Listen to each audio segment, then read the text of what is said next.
சபைக்குள்ள யாராவது இனிமேல் ஜெப சத்தம் கேட்டது, துதிக்கிற சத்தம் கேட்டது, கிறிஸ்தவர்களாய் மாறுற சத்தம் கேட்டது, பிரசங்கம் பண்ற சத்தம் கேட்டதுன்னா ஜெயில தூக்கி போட்டுருவேன் சொல்லி தங்களுடைய படை வீரர்களை அனுப்பி சிதறி போனார்கள் ஜனங்கள். வசனத்துல போட்டு சிதறி போனாங்களாம். ஸ்கேட்டர்ட், ஜனங்கள் தூள் தூளா போயிட்டாங்க. சிதறி போறதுன்னா என்ன? அவரெல்லாம் துரத்தப்பட்டார்கள். இதுக்கு முன்னாலே இவங்க என்ன செஞ்சிட்டாங்கன்னா, ஒருவன் ரட்சிக்கப்பட்டு உள்ள வந்த உடனே நீங்க எவ்வளவு காணிக்க போடுவீங்க? ஒரு வாரத்துக்கு ஒரு 10 ரூபா போடுவாங்க, சிலர் 50 ரூபா போடுவாங்க, வசதியை பொறுத்து. அவ்வளவுதான் காணிக்க போடுவோம். இந்த முதல் நூற்றாண்டு கிறிஸ்தவர்கள் ரட்சிக்கப்பட்ட உடனே என்ன செஞ்சாங்களா? வசனத்துல படிச்சு பாருங்க, பயமா இருக்கு.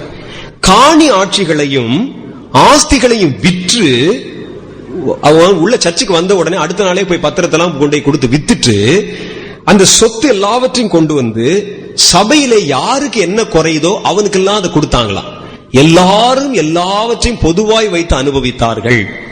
இப்படி நம்ம உங்க ஊர் சர்ச்சில் உங்க பாஸ்டர் சொல்றாருன்னு வச்சுங்க, யாருக்கும் நிலமே இருக்கக்கூடாது, யாருக்கும் வீடே இருக்கக்கூடாது, யாருக்கும் வாசல்கள் இருக்கக்கூடாது, வயல்கள் இருக்கக்கூடாது, எல்லாவற்றையும் விட்டு சர்ச்சில் கொண்டாந்து வைத்து பொதுவா எல்லாருக்கும் பங்கு வைத்து கொடுப்பதானால் மாத்திரம் சர்ச்சுக்கு வாங்க, இல்லாட்டா வராதீங்க அப்படின்னு பாஸ்டர் பேசினா எத்தனை பேர் சபைக்கு போவீங்க?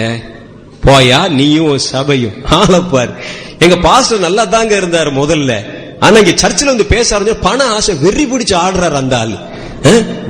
மாடு இருக்க கூடாதான், ஆடு இருக்க கூடாதான், வயல் இருக்க கூடாதான், நிலம் இருக்க கூடாதான், நீச்சல் இருக்க கூடாதான், ஒண்ணு இருக்க கூடாது, எல்லாத்தையும் கொண்டாந்து வித்து கொண்டாந்து கொடுத்துட்டு நாங்க என்ன செய்யறது? பிச்சை எடுக்கிறா தெருவில் அப்படின்னு கேட்பாங்க. ஆனால் இவர்கள் பாருங்கள், காணி ஆட்சிகளை ஆஸ்திகளை விற்று ஒவ்வொருவனுக்கு தேவையான எல்லாருக்கும் அதை பகிர்ந்து கொடுத்தார்கள். எல்லாருக்கும் எல்லாம் ஒரே மாதிரி. இப்போ நீங்க இஸ்ரேல போய் பாத்தீங்கன்னா கிப்பூட்ஸ் அப்படின்னு வச்சிருக்காங்க. கிப்பூட்ஸ் என்றால் என்ன அப்படின்னு கேட்டா, யூதர்கள் குடியிருப்புகளை ஏற்படுத்தி வச்சிருக்கிறாங்க. அந்த குடியிருப்புகள்ல கிப்பூட்ஸ்ல சேர விரும்புறவங்க வந்தா அவங்களுடைய சொத்தெல்லாம் மொத்தமா கொண்டாந்து அந்த அந்த அமைப்புல கொடுத்துடணும், அந்த குடியிருப்புல கொடுத்துடணும். எல்லாருக்கும் ஒரே மாதிரி தான். அதுல ஒரு 100 குடியிருப்புகள், ஒரு 50 வீடு இருக்குன்னு சொன்னா 50 பேருக்கு ஒரே மாதிரி இருக்கும் வீடு. ஒரு வீட்டுக்கு டேப் ரெக்கார்டர் வாங்கினா 50 வீட்டுக்கு டேப் ரெக்கார்டர் வாங்குவாங்க. ஒரு வீட்டுக்கு ஒரு எல்சிடி மானிட்டர் வாங்கினா எல்லா வீட்டுக்கும் எல்சிடி வாங்குவாங்க. எல்லாருக்கும் கொண்டாரு ஒரே மாதிரி செய்வாங்க. மொத்தத்துல சமையல் பண்றதுக்கு பேக்கிங் பண்ற இடம், பெரிய ஒரு சமையல் இடம் இருக்குது. அதுலதான் மொத்தமா சமைப்பாங்க. எல்லா வீட்டுக்கும் அதை பகிர்ந்து கொடுப்பாங்க. இதுக்கு வந்து கிப்பூட்ஸ் பேரு இப்ப ஆரம்பிச்சிருக்காங்க. நிறைய இப்ப வந்து கிப்பூட்ஸ் இருக்குது அங்க. அதுல வந்து யாருக்கும் தனித்தனி சொத்துக்கள் கிடையாது, எல்லாருக்கும் ஒரே மாதிரி பங்கு வச்சிருக்கிறாங்க. ஒரே மாதிரி துணி, ஒரே மாதிரி டிரெஸ், ஒரே மாதிரி காரியம், ஒரே மாதிரி குடும்ப வாழ்க்கை எல்லாருக்கும் வச்சு அவர்கள் எல்லாவற்றையும் பொதுவாய் வைத்து அனுபவித்துக் கொண்டிருக்கிறாங்க. அதெல்லாம் ஒரு பக்கம் இருக்கட்டும். இது எல்லாத்தையும் கொண்டாந்து வித்து கொடுத்துட்டானா, எல்லாரும் கையிலும் கொடுத்துட்டானா, கையில ஒண்ணும் இல்லையா? இப்போ குடும்பம் சிதறி போச்சு. கவர்மெண்ட் வந்து அவர்களுக்கு விரோதமா ஒரு பெரிய சட்டத்தை கொண்டு வந்து சபை வந்து உடைஞ்சு போச்சு. இன்னும் என்ன செய்யறது? எங்கேயும் போக முடியல அவர்களால. அவர்கள் எல்லாம் கஷ்டப்படுறாங்க. அப்போஸ்தலர் 8வது அதிகாரம் 1ஆம் வசனத்துல சொல்லுது, அவனை கொலை செய்கிறதுக்கு சவுலும் சம்மதித்திருந்தான். அக்காலத்திலே எருசலேமில் உள்ள சபைக்கு மிகுந்த துன்பம் உண்டாயிற்று. சபைக்கு துன்பம் உண்டாச்சு. கவர்மெண்ட் எதிராக வந்துருச்சு. சத்தம் கேட்க கூடாது, எல்லாம் ஓடிரு. கிறிஸ்தவர்களை துரத்த ஆரம்பிச்சிட்டாங்க. ஊரை விட்டு வெளியே போடா துரத்திட்டாங்க. துரத்தினா அவங்க அப்படி அப்படி அகதிகள் மாதிரி அப்படி பிரிஞ்சு ஒவ்வொரு நாடுகளுக்கு செதறி ஓடி போயிட்டாங்க. அப்போஸ்தலர் தவிர மற்ற யாவரும் யூதேயா சமரியா தேசங்களில் சிதறப்பட்டு போனாங்க. தேசங்கள்ல செதறி போயிட்டாங்களாம். செதறி போனாங்க என்ற வார்த்தை குடும்பம் குடும்பமா போறது இல்ல, குடும்பம் தனித்தனியா உடைஞ்சு போறது. புருஷன் ஒரு ஊருக்கு ஓடி போயிருவாரு, மனைவி ஒரு பக்கம் ஓடி போயிருவாங்க, பிள்ளைகள் ஒரு பக்கம் ஓடி, எங்க துரத்தும் போது எங்க போறாங்களோ அது வேணா செதறி போறது. அகதிகளாய் பிரிந்து போவது என்பது வேறு. அது எப்படின்னா அப்படி குடும்பம் குடும்பம் ஒரு ஊர்ல போய் இருக்கிறது. இதெல்லாம் செதறி போயிட்டாங்க. எப்படி இருக்கு யோசிச்சு பாருங்க.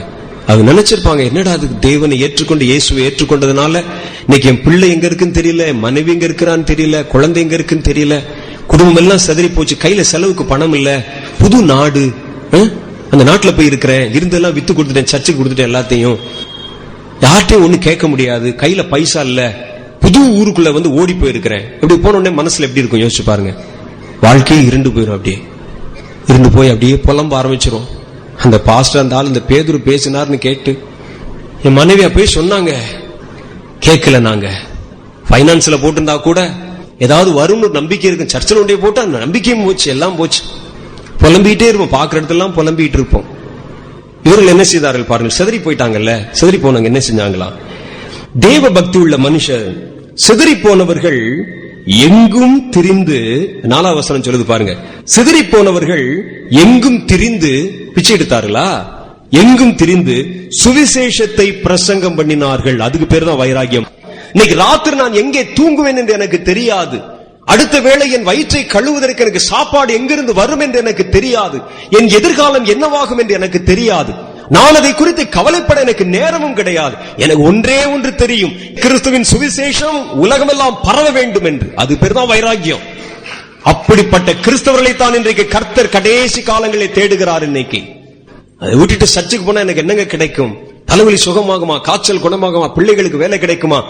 அல்லது எனக்கு எல்லாம் கேட்கறதெல்லாம் கிடைக்குமா? இழப்பதற்கு நீங்கள் தயாரா இருக்கணும். கிறிஸ்துவுக்காக இழந்தார்கள், அலைந்தார்கள், ஓடினார்கள், கால் கெடுக்க திரிந்தார்கள், குடும்பம் சுக்குநூறாய் பிரிந்து போச்சு. ஆனால் அவர்களை சுவிசேஷத்திலிருந்து ஒருவனும் பிரிக்கவே முடியவில்லை. சிதறி போனவர்கள் எங்கும் திரிந்து சுவிசேஷத்தை பிரசங்கம் பண்ணாங்களாம். அவன் பண்ற பிரசங்கம் எப்படிப்பட்ட பிரசங்கமா இருந்திருக்கும்? அல்லேலூயா. அவன் படிச்சு பேசுறவன் இல்ல, ஒரு புத்தகத்தை ஆராய்ச்சி பண்ணி பேசுறவன் இல்ல, தன் உள்ளத்தின் ஆழத்திலிருந்து வைராகியத்தோடு பேசுகிறவருடைய வார்த்தை. இந்த வார்த்தை அதான் கர்த்தர் கேட்கிறார். வைராகியம் நிறைந்த வார்த்தை. இந்த வார்த்தைகள் வரும்பொழுதே, ஒரு செய்தி வரும்போதே தெரியும் இந்த மனுஷன் யாரு. இவன் கர்த்தருக்கென்று இழந்தவன், கர்த்தருக்கென்று தியாகம் செய்தவன், கர்த்தருக்கென்று வைராகியம் பாராட்டுகிறவன். அவருடைய வார்த்தையில அனலும் சாரமும் ஏற்றப்படுகிற அதுலதான்